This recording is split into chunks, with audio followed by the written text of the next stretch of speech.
በነገራችሁ ላይ መድረኮቻችን ላይ ቅድስና ያለ ሰው ስለሌለ ቅድስና ያላቸው የሚመስሉት አጥባቂ ምናምንቴ የሚባሉ ሰዎች ህዝቡን ጨርሰው ወስደውታል። አያችሁ ላይ አያችሁ ከካህናትና ከዲያቆናት መካከል ቅድስና ያለው ሰው ስለሌለ አለና ህዝቡን ጨርሰው ወሰዱት አለ። ማን የሚያጠምቁት ሐሰተኛ አጥማቂዎች ብሎ ዝብርቁ መንፈስ መጣ ማለት ነው። አብሾ መጣ።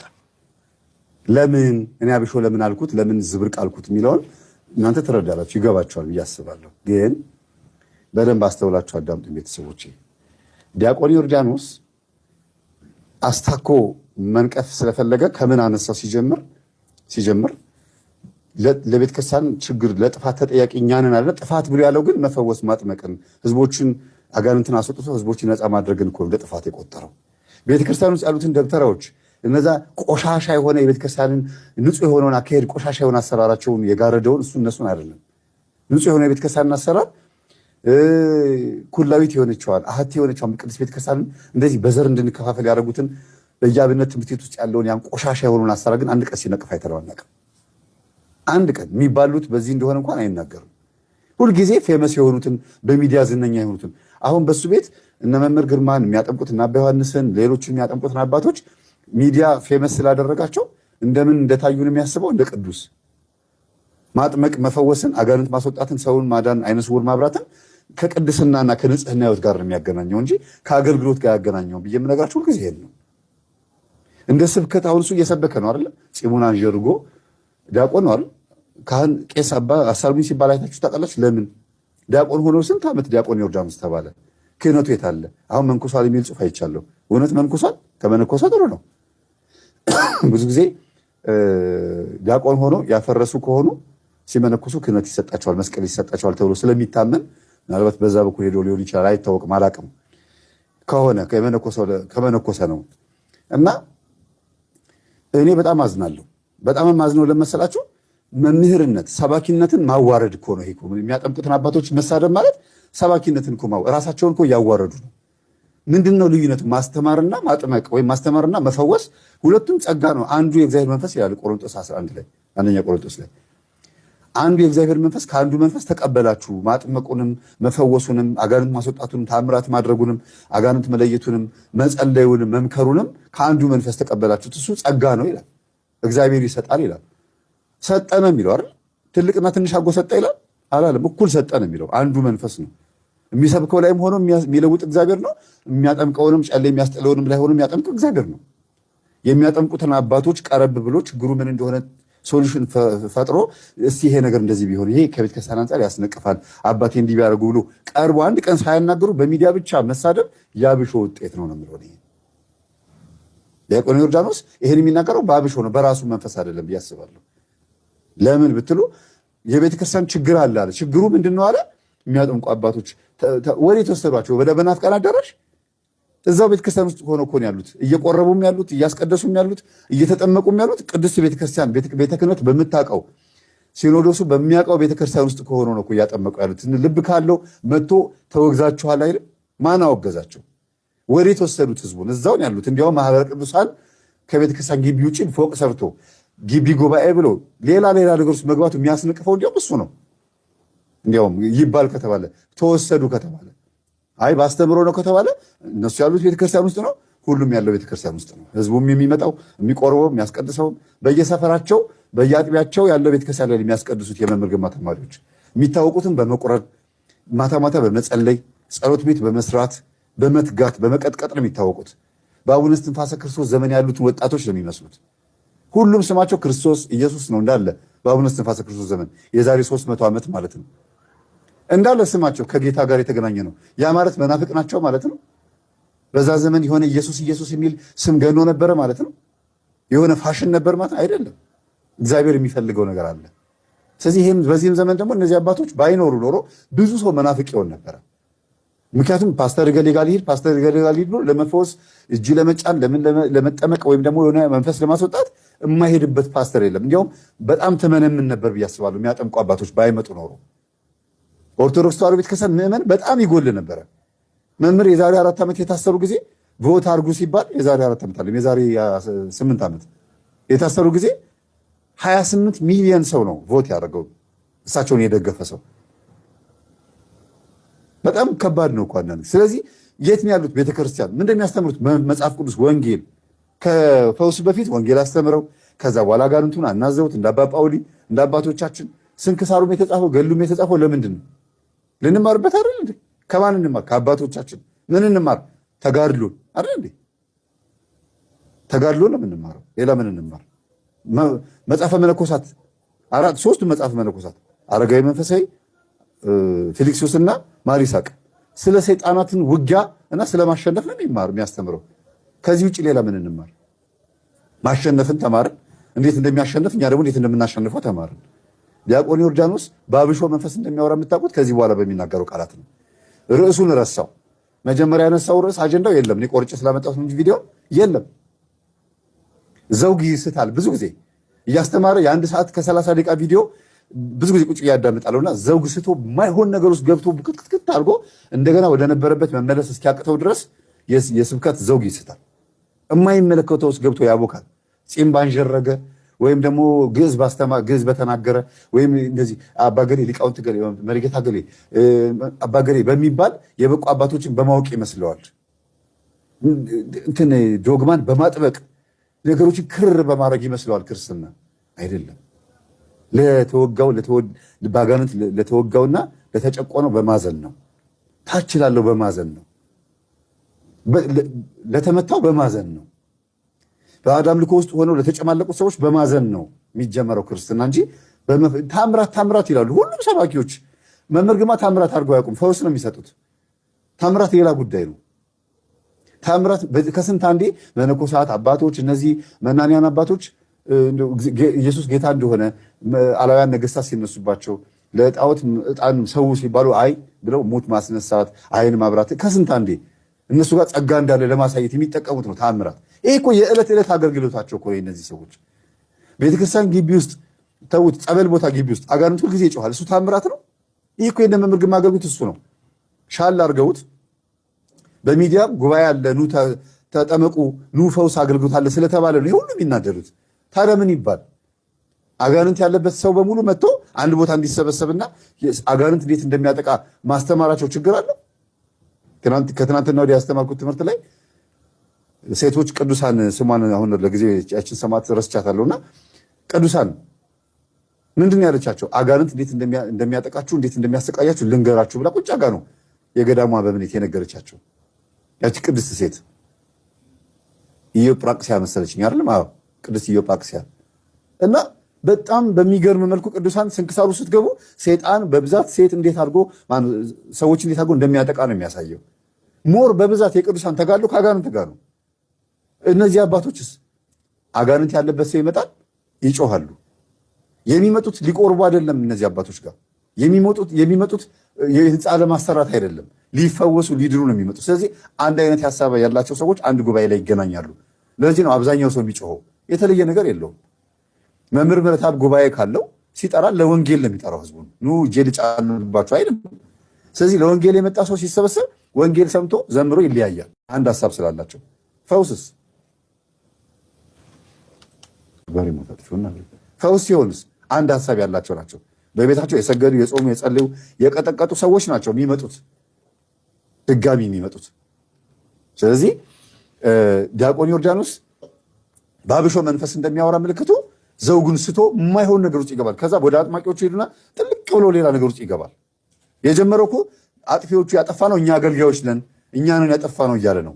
ግን አጥፊው እኛንን ሲል የመሰለኝን የመጀመሪያ ስሰማ እውነት ነው ይሄ ልጅ የሚያወራው ነገር። ቤተክርስቲያን ውስጥ ብዙ ጥፋት አለ፣ ብዙ ችግር አለ። እነዚህ የሚያጠምቁትን አባቶች ባገዛቸው በዚህ ንግግሩ ብዬ ገና አስቤ ሳልጨርስ ሐሰተኛ አጥማቂያን ህዝቡን የወሰዱት እኛ ሰነፍ ስለሆነ ነው ብሎ ቁጭ አለ። ይሄ የሚያሳየው ምንድን ነው? ፍርደ ገምድልና በግማሽ አይን ማየት ነው። በግማሽ አይን በሙሉ አይን አለማየት። አንድ ስቴዲየም ውስጥ ጓደኛ ማቾች ኳስ ሊያዩ ገቡና አሉ አንደኛው አንድ አይን ያለው አንደኛው አይኑ የለም። ይቅርታ እንግዲህ አንድ አይን ባላቸው ያሾፍኩኝ አይደለም፣ በሁኔታው ነው በገጠመኙ ነው የምናገረውና ኳሱ በገባ ቁጥር ይላል።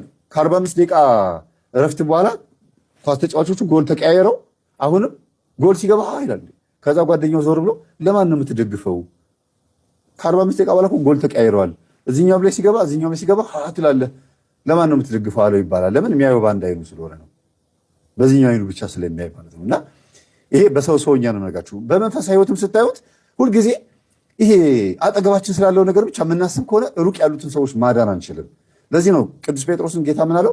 መረብህን ወደ ጥልቁ ጣል፣ መረብህን በቀኝ በኩል ጣል፣ መረብህን በስሜ ጣል አለው። በሶስት ነገር ወደ ጥልቁ፣ በቀኝ፣ በስሜ ጣል አለው። ይሄንን ማድረግ የሚችል ሰባኪ ካለ እነ መምህር ግርማን የሚደግፍ እንጂ የሚነቅፍ አይሆንም። ዝም ብሎ አብሿም እንደፈለገ ሲያወራ ማይክሮፎን ጨብጠዋል። ከዛ እነሱ ስማቸውን ያበላሻሉ። እኔ የእውነት በጣም ያዘንኩት የሌለብንን ነገር ሲናገሩ ነው። ያላደረግነውን ሲናገሩ እንዲህ ናቸው ብሎ ሲናገሩ ኦኬ አሁን እነዚህ ሰዎች ፈጥረውን የሚናገሩት አይደለም ማለት ነው። እኔ እንደዚህ አይደለሁም። ስለዚህ እነዚህ ሰዎች እንደዚህ ብለው ከተናገሩ በውስጣቸው ያለው የእግዚአብሔር መንፈስ አይደለም ማለት ነው። በረከቱን ይደርብንም አይባልም፣ ቃሎት ያሰማልንም አይባልም። ለዚህ ሰው ታዲያ ምንድን ነው የሚባለው? ልቦና ይስጥል የሚባለው አይደል? የሌለብኝን ነገር በሚዲያ ላይ ስሜን ጠቅሰው ሲናገሩ ስትሰማ አዝናለሁ። ስጋውንም ስቀበል ያለቀስኩበት ጊዜ ሁሉ አለ። እውነቱን ግለጽላቸው ብዬ የሌለብንና ያላደረግነውን ነገር ነው የሚናገሩት። እነዚህ አባቶች ያላደረጉትን ነው የሚናገሩት። ስለዚህ ቀርቦ መወያየትን የመሰለ ነገር የለም። እናስጨርሰው። ከቤተክርስቲያናችን ታላላቅ ሊቃውንት በላይ ዛሬ የሚሰሙ አጥማቂ ባህታዊ ነን የሚሉ ሰዎች ናቸው አይደለም? ለምን? በሌላቸው ቅድስና የላቸውም፣ ነገር ግን መገለጥ አለን፣ ተአምር እንሰራለን፣ ድውይ እንፈውሳለን ይላሉ። ሰይጣን ደግሞ በምትሃት ያደርግላቸዋል። ተናዋላቸው ሲሞን መሰሪ በሮሜ ሀገር በሮሜ ግዛት ውስጥ መሰሪው ሲሞን ሰዎች ናቸው አይደለም? ለምን? በሌላቸው ቅድስና የላቸውም፣ ነገር ግን መገለጥ አለን፣ ተአምር እንሰራለን፣ ድውይ እንፈውሳለን ይላሉ። አሁን ስንክሳር ውስጥ ሰሞኑን ሳነብላቸው የነበሩ አባቶች የፈውስ ጸጋ ተሰጣቸው፣ ሴቷም ጭምር የፈውስ ጸጋ ተሰጣቸው፣ ሀብት ተሰጣቸውና ሰዎችን ማዳን ጀመሩ አለ። አሁን እነዚህ ሰዎች እኔ አድናለሁ፣ ፈውሳለሁ፣ ኑ እኔ ጸጋ ተሰጥቶኛል ብለው ነው ወይስ ምልክት ታይቶ ነው? አንድ ካህን መስቀል ይዞ ሰዎችን ሲያጠምቅ ወይም ደግሞ የሆነ ነገር ሲጸልይላቸው ጮኸ። ከዛ በኋላ ሌሎችን ሰዎችን ለማዳን ደግሞ ልቡ ተነሳሳዊ እንደዚህ ከሆነ እግዚአብሔር ጸጋዬን አብዛልኝና ሰው ላድን ብሎ ስላለ እኔ አድናለሁ፣ ጸጋ አለኝ፣ እኔ ቅዱስ ነኝ እያለ ነው። እንዴት ነው የሚያስቡት? ግን ይኸውላችሁ የሚያጠምቁትን አባቶች ስለማይወዷቸው ብቻ ሁልጊዜ እንከን ማውጣት፣ ሁልጊዜ ሕጸጽ ማውጣት ነው ስራቸው። የሰባኪያን ብልግናቸው በጭፍን አንድ አቅጣጫ ብቻ ማሰባቸው ነው የሰባኪያን ብልግናቸው። ከዛ ውስጥም አንዱ ዲያቆን ዮርዳኖስ ነው።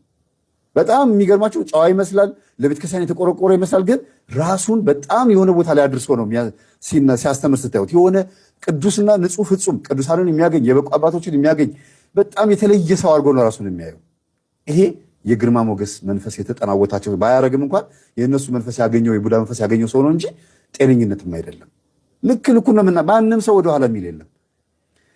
ይኸውላችሁ እኔ በሚዲያ ውስጥ እነሱ እስከተናገሩ ድረስ እኔም በሚዲያ ውስጥ ነው የምናገረው። በግል ከሆነ በግል እንነጋገራለን። ወጥተው ደፍረው እስከተናገሩ ድረስ በፍጹም እና ራሳቸውን የሚያደርሱበት ቦታ የሚገርም ነው። በቃ ቶፕ ደረጃ የሚያደርሱት ለመለወጥ ለመመከር ዝግጁ አለ። አሁን ዮርዳኖስን አጥፍተሃል እንዲህ ነው ቢባል ይሰማል? እውነት በፍጹም አይሰማም። አለች የሆነች ትንሽዬ ኢጎና ናርሲሲስትነት አለች። ትንሽዬ አለች እያቆጠቆጠች አለች። ነገ በቅላ ምናያት አለች። ከመነኮሰማ ጥሩ ነው፣ እሰየው። ተጋድሎም በዛ ይቀጥላል። ትትናው ካለ ነው እሱ ስለ ትትና ሲሰብክ ስለሰማሁት ማለት ነው። እነዚህ አባቶች የሚያጠምቁ አባቶችን ለመሳደብ ምን አለ? ከማን ጋር አወዳደራቸው? ከቅዱሳን ከእነ አቡነ ተክለ ሃይማኖት ጋር ያወዳደረው፣ ከራሱ ጋር አወዳደራቸው። እሱ የሚያስተምረው ወንጌል ምንድነው? ተራ አድርጎ አመጣው። የሚፈውሱ አባቶችን እንደምንድን ነው የሚያስባቸው? እንደ አገልግሎት አይደለም የሚወስደው፣ እንደ ቅዱሳን፣ እንደ ንጹሐን። ስለዚህ እነዚህ አባቶች ምን እያሉ ነው? ራሳቸውን ቅዱስ ነኝ ተክልዬ ነኝ ብለዋል ብሎ ራሱ ተርጉሞ ራሱ እየተናገረ ነው ማለት ነው። እምነት ነገር ነው ይሄ ነገር። እሱ ይሆን እንዲህ ያሉ ሁሉም ተፋጠጡ። እማዬ ለካ አብሾ ጠጥተናል አሉ። በልጅነት ስለጠጡ የልጅነት ነገር ነው፣ ቶሎ ትዝ አይላቸውም። አዎ ምን ነው እንዴ ሁሉ ጎበዝ የሆናችሁት በሰፈር የተመሰገነ ጨዋና ጎበዝ ተማሪዎችና ስማርት የሆናችሁት በማን ነው? በጥበብ እኮ ነው። አጎታችሁ ያ የተማረ ውጭ ሀገር ተምሮ ከዛ በኋላ ደግሞ ሀገሩ ገብቶ ሀገር በቀል እውቀት ብሎ አሁን ማረጀ ሰውየው በቃ ጥበቡ ማልሰራም ያለው ለዚህ ነው። አሁን የአንቺ ልጅ አጋባልኝ ከወንድ ጋር ትጋባ ብዬ ስልከው ጭራሽ ከሴት ጋር እንድትጋባ አደረጋት። ተሳስቶበት ይሁን ቀዣብሮበት ይሁን አላቅም እያሉ ሴትዮዋ ይናገራሉ። እሳቸው ቀዥብርብር ብሎባቸዋል። እንዴ አለች አንደኛዋ፣ ያንተ ሚስት መምህር ግርማን ትምህርት እየተከታተለች ልጆቹ ከግብረ ሰዶም ቀሩ የሚባል ወሬ ሰማው ልበል አለችው። አዎ አለ ይሄኛው ልጅ። እንግዲህ መነግራችሁ ያው የመምህር ተቃዋሚ ያልኳችሁ በቁጥር ልጻችሁ፣ ሁለቱን ወንዶች አንድ ቁጥርና ሁለት ቁጥር ልበላችሁ፣ ሴቶቹን 3 4 5 እያልኩ ልሄድላችሁ። እንደዛ ነው የሚሻለው በቁጥር እና አንድ ቁጥር የተባለው ወንዱ ማለት ነው። ሚስቱ እንዴት እንደምትጸልይ ልጆቹ እንዴት ከሌዝቢያንነትና ከሶዶማዊነት እንዴት እንደወጡ አሁን እንዴት ቆራቢ እንደሆኑ ምናምን መዘርዘር ጀመረና አንተ ራስህ እኮ የመምህር ግርማ ቀንደኛ ጠላት ነህ እኮ አለችው። አዎ ቁጥር 5 ነች እንደዚህ የምትለው። አዎ እኔ እኮ እፍረት ያዘኝ እያሉ ሲያወሩ እናትየዋ ኩፍስ ብሎ ተቀምጠው ምንድን ነው የምታወሩት? ስለ ግርማ ነው የምታወሩት ማለት እንዴት? እሱ ምን ስልጣን ኖሮት ነው በእኔ ቤት ውስጥ በልጆቼ ላይ እድል መወሰን የሚችለው አሉ። እንደዚህ የሆነ ይሄ እናቶች ትዕቢት አላ የአሮጊቶች ትዕቢት ምን ሲሆን ምን ተደርጎ ምናምን የሚሉት ነገር አላቸው። አማይ የፈለገ ነገር ይሁን ልጆችሽ ሌዝቢያን ሆነዋል ግብረ ሰዶም ሆነዋል አልሆኑም ማለት እናትየዋ እሱማ ሆነውብኛል። እንግዲያውስ የኔ ሚስት በስግደት በጾም በጸሎት መምህር ግርማ ጋር ወስዳ እንዲፈወሱ በማድረግ እኔን ታግላኝ አሸንፋኝ ሄዳ ልጆቹን አስፈውሳ ይኸው ጤነኞች ሆነዋል። ካጎታችሁ የሚበልጥ ጥበብ አግኝቶ ይሆናል ግርማ እንጂ ይሄማ እግዚአብሔር አይሆንም። የግርማማ በፍጹም እግዚአብሔር አይሆንም አሉ። አቤት ላለመሸነፍ እንግዲህ ትዕቢተኛ ናቸው ብያቸዋለሁ። ትዕቢት አለ ድርቅና አለ ምናምንና በትልቅነት ውስጥ ያለ አዙሪት ብሎ ያስተማሩት የመምህር ግርማ ትምህርት ይሄ ነው። በትልቅነት ውስጥ ያለ አዙሪት የሚገርመኝ ትምህርት ነው። በቃ ይሄ ትምህርታቸው እና ቢደግሟት ራሱ ደስ ይለኛል። እችን ትምህርታቸውን አንተም ብለውት ራሱን በአቢሲኒያ ሬዲዮ ያስተማሩትን እንደገና ቢደግሙት ማለት ነው። ከዛ እማዬ አሁን ተሸንፈሻል፣ እጅ ሰጥተሻል። ኧረ እኔ እሱ ሰውዬ ከሚነካኝ 10 ጊዜ ሞቼ ተቀብሬ እንደው ጦር ታች ቦርድ መቀመቅ ቦርድ ይሻለኛል አሉ። አሃ እንዴት? ቆይ እማዬ ለምን ምን አድርጎሽ ነው? ኧረ እሱን ሰውዬ አልፈልገውም አሉ። ደርሶብሻል? ኧረ እኔ ታባቱ አግኝቶኝ ይላሉ። እሺ በምን በኩል ደርሶብሽ ነው እንደዚህ የጠላሽ? እስቲ ንገሪን። አሁን እየተጠራጠሩ መጡ ልጆቹ ራሱ። ምክንያቱም ጨዋነት ውስጣቸው አለ፣ ግን ጨዋ ያረጋቸው መንፈስ ደግሞ አሁን እየተበጣበጠ ነው ያለው። ልጆቼን የሰፈር ጨዋ አርጋቸው ክብራቸውን የጠበቁ አርጋቸው ምናምን ብለው ለዘመዳቸው ሲደውሉ ለልጆቹ አጎት ማለት ነው።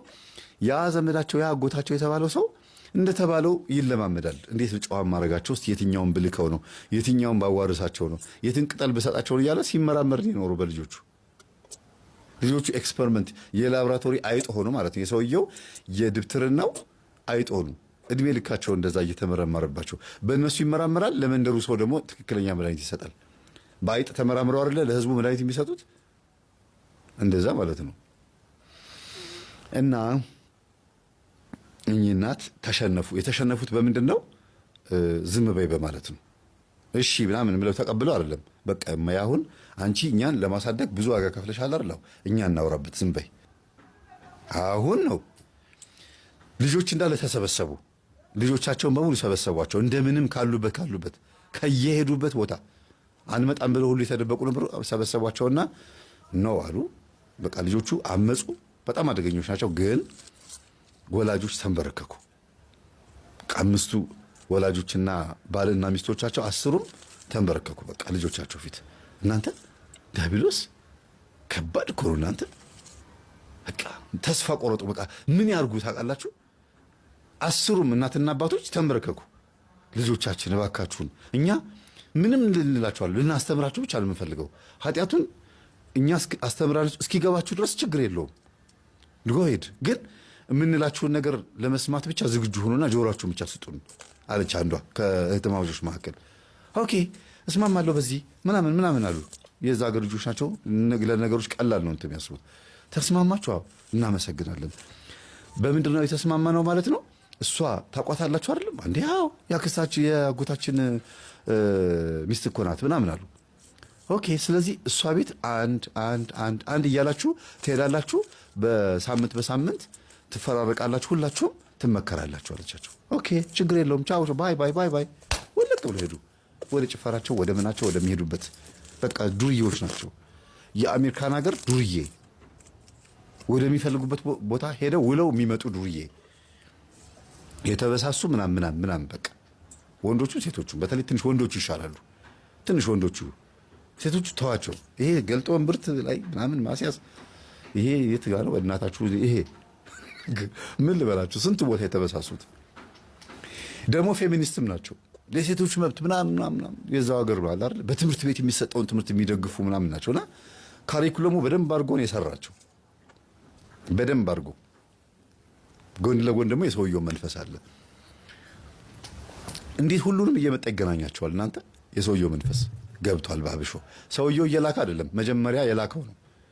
በየጊዜው እየላከ አይደለም የሚገናኛቸው። ኦልሬዲ ላያቅ ይችላል ሰውየው ራሱ እየተገናኛቸው መሆኑን። ግን የመጣው መንፈስ ግን ሰውየው መልክ ይዞ ነው የሚገናኛቸው ማለት ነው። ለምን ድሮ አሜሪካ ውጭ ሀገር አውሮፓ በነበረበት ሰዓት ሰውየው ምን አይነት ህይወት ይኖር እንደነበረ በዚህ ማወቅ ይቻላል።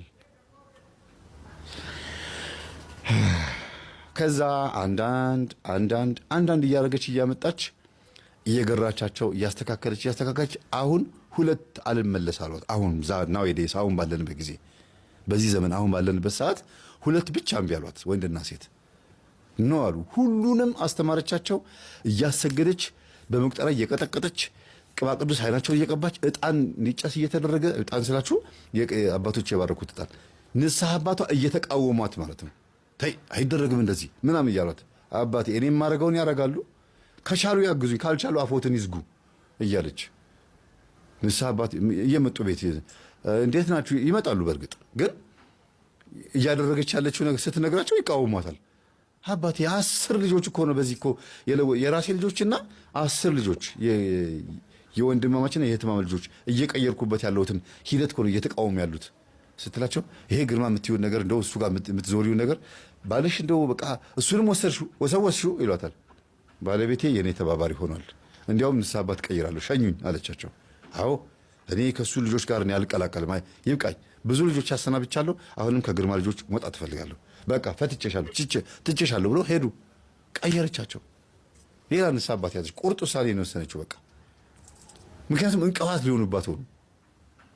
ከዛ ቀጥሎ የያዘቻቸው ንስሐ አባት እንደዚሁ ደብተራ ሆኑባት። ሌላ 4ኛ ንስሐ አባት ነው። ያውም ከኢትዮጵያ ከሄዱ ገና ውጭ ሀገር መኖር ከጀመሩ ቅርብ ጊዜ የሆናቸው ናቸው። 2 ዓመት ምናምን አሁን ንስሐ አባት ያዘቻቸውና የውጭውን ሀገር ያወቁት ገና 2 ዓመት ነው። 2 ዓመት ብዙ ነው በእርግጥ 700 ምናምን ቀናት ማለት ነው አይደል? በጣም ብዙ ዓመት ነው፣ ግን ብዙ ቀን ነው። ግን በዛ ሁኔታ ውስጥም ሆኖ በቃ ሐሳቧን ስትነግራቸው ያደረገችውን ስትነግራቸው ያግዟታል፣ ይጸልያሉ እንጂ አይቃወሙም። ግን ልወቅ አይሉም፣ ያን ላንብበው ለምናምን አይሉም።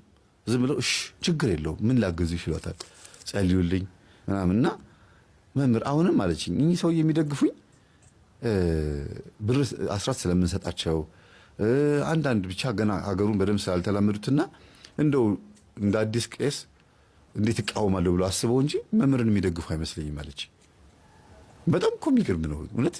እንዲህ ሁሉም ካህን ተዋርሶ ሁሉም አብሾ የጠጣ ይሆን ውጭ ሀገር እንደተውት ውጭ ሀገር እንደው ሁሉም ቦታ እንደው አብሾ ያልጠጣ ካህን እንጣ፣ አፍሎ ያልጠጣ ካህን እንጣ፣ ዲያቆን በጥበብ የማያምን ይሄ ጥበብ የሚሉትን ጠባብነታቸው በዚህ የማያምን አንድ አገልጋይ እንኳን እንጣ፣ ሁሉም አንድ ይሆኑ እንዴ? አብነት ትምህርት ቤት ልክ ሲገባ እንደዚህ ይረጫል እንዴ? አንድ አይነት በስማ በጣም እኮ የሚያሳዝን የሚገርም ነው። ይሄ ውጤቱ ይሄን ይመስላል እንግዲህ። ከዛ ይቺ ጀግና ሴት ሁሉንም ቀይራ 2